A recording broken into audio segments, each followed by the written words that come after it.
Magandang umaga guys, nandito tayo sa tinatawag ng Twin Lakes sa Dumaguete.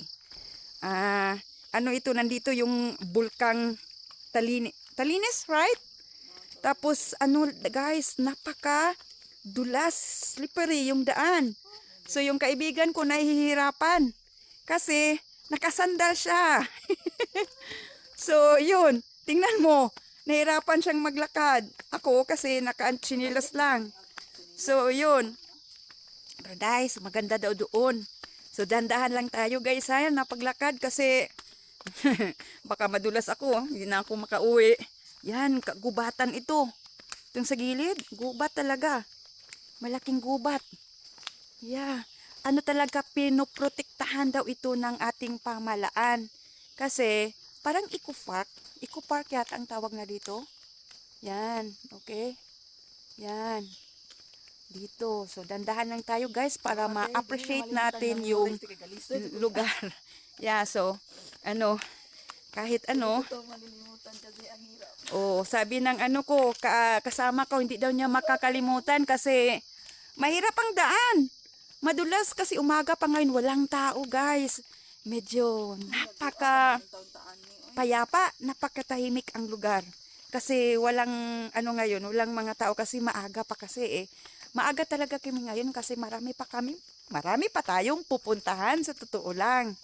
So kaya pero pagdating natin sa baba, ibang video na naman, okay? Para sa lake na talaga. Doon ako magvi-video. Ito lang yung makikita nyo yung daanan papunta ng lake. Okay, yan. Pero dito sa gilid, may may rails. Kasi, syempre, pag mahirapan, bababa. Kasi yun na nga, yung daan, masyadong matirik siya.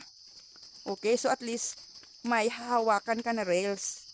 Ako kasi, nandito lang ako sa gitna. Hindi ko na gumagamit ng rails. So, dandahan lang akong maglakad. Kasi, baka sa ibaba na ako pupulutin. Alam nyo na, naku, baka hindi ako makauwi ng Bohol. Yeah. Yung kasama ko, kinuha na niya yung sandal niya kasi baka daw madulas siya. Guys, ang ganda na dito. Tingnan mo. Ganda na talaga dito. Yeah, yan. Okay, dandahan pa rin tayo. Yun. Okay. Yan, ang ganda pala ng view dito, oh. Sige. Okay, tingnan natin. Doon tayo kanina. Yan. Yan. Okay. Yan.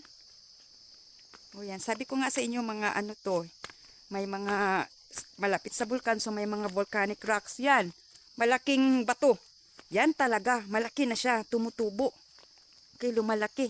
Itong volcanic rocks na ito. Yan. Volcanic rocks yan. Ang laki oh. Ang laki na talaga.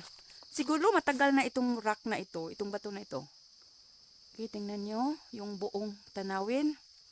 May magandang mga tanim dito sa ibaba, sa rocks. Tsaka may hagdan pala. Dito oh, papunta sa volcanic rock. Sige, punta tayo, okay? Let's have a trekking, an adventure. This is an adventure, you know? So gusto ko, yan. Ay, ito pala ang sa likod ng rock. Ah, may pa. Oy, kubeta pala ito.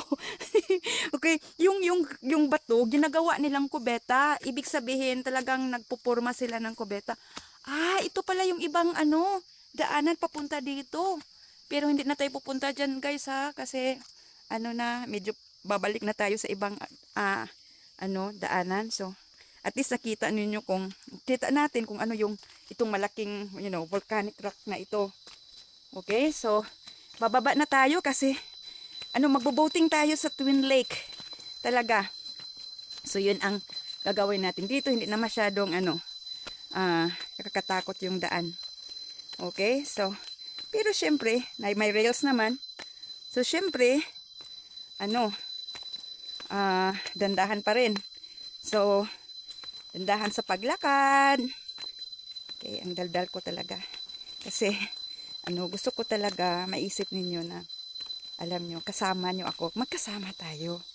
So, kung gusto nyo mag-comment, kung anong masasabi mo sa ating pasyal ngayon, yeah, mabuti. Right? O kung sino sa inyo nakapunta na dito, o anong masasabi nyo. Ito na guys, ang lake. Ang ganda. Ang ganda ng lakes, guys. Okay, guys. Okay, ibang panibagong video naman ang gagawin natin pagdating natin doon kasi magbabangka tayo, okay? Okay ba? Magbabangka tayo. Yan, kasama ko. Okay. Yan. Ito ang lake, guys. Ang ganda. Naku, malapit akong nahulog. Maaga pa kasi. Tingnan nyo, guys. Okay, guys. So, ngayon, panibagong video. Yung kabuuhan talaga ng lake. Ating i-video. Okay? Sige, paalam sa ngayon. Ingat. At huwag kalimutang mag-subscribe at hit yung notification bell para naman, ma-notify kayo ng YouTube na mayroon na naman tayong papasyalan. Okay? Sige, ingat.